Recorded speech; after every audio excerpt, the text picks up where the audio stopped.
Assalamualaikum warahmatullahi wabarakatuh. Alhamdulillahi rabbil alamin. Assalatu wassalamu ala ashrafil anbiya'i wal mursalin wa ala alihi wa ashabihi ajmain. Para hadirin pemirsa yang dimuliakan Allah, pada kesempatan kali ini kita akan membahas perkara membaca. Wahyu yang pertama kali Allah turunkan, surat Al-Alaq ayat 1-5.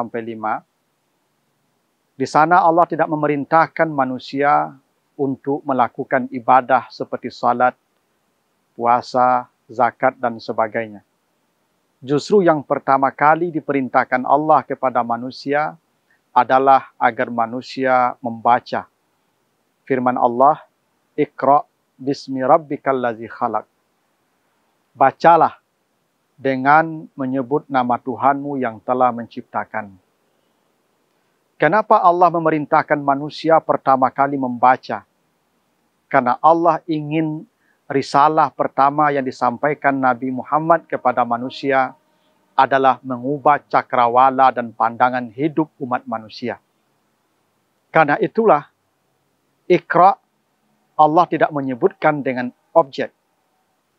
Iqra disebutkan tanpa objek, walaupun dalam bahasa Arab kata qara'a itu adalah bentuk kata kerja yang membutuhkan objek atau yang disebut dengan transitif.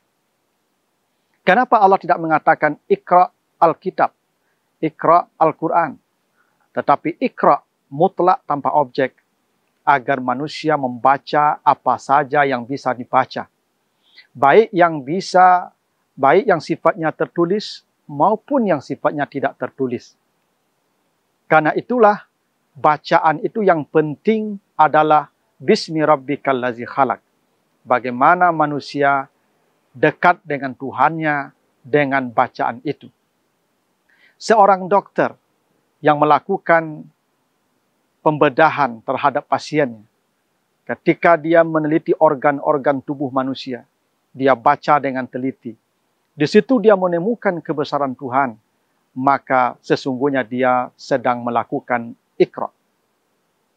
Seorang ahli bumi yang melihat bagaimana struktur lapisan bumi, yang dengan itu dia kagum dengan ciptaan Allah, maka dia sesungguhnya sedang melaksanakan Iqra bismi rabbikal ladzi khalaq.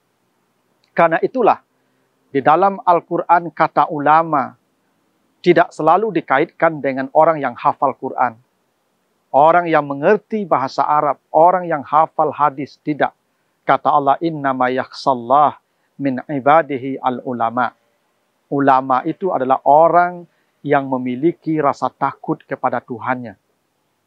Seorang dokter yang dengan ilmunya dia takut kepada Tuhannya, karena mengerti betapa telitinya Tuhan menciptakan makhluknya, maka dokter itulah seorang ulama. Karena itu Iqra Allah sebutkan tanpa ada objek. Menariknya lagi, kata Iqra diulang 2 kali oleh Allah. Iqra wa rabbukal akram. Kenapa kata Iqra diulang? Ini menunjukkan bahwa manusia harus banyak membaca. Bahkan kalaupun bacaannya hanya 1, maka bacaan itu pun harus diulang membacanya. Al-Quran tidak pernah bertambah hurufnya, tidak bertambah jumlah ayatnya. Sampai hari kiamat, Al-Quran sebanyak itu juga. Tetapi hasil dari bacaan Al-Quran terus bertambah. Pemahaman tentang Al-Quran seakan-akan terus menemukan kebaruannya. Kenapa? Semakin banyak dibaca, maka semakin banyak hal-hal baru yang kita temukan. Dan itulah kenapa pada bacaan kedua Allah mengatakan wa rabbukal akram. Akram itu artinya mulia, berlebih. Seseorang yang banyak membaca, yang rajin membaca, yang memiliki ragam bacaan akan menjadi mulia dan berlebih, baik itu wawasannya maupun derajat kehidupannya. Yakinlah, semakin banyak seseorang membaca, semakin beragam bacaannya, maka semakin berlebihlah kualitas hidupnya, baik di hadapan Allah maupun di hadapan makhluknya. Demikian Wassalamualaikum warahmatullahi wabarakatuh.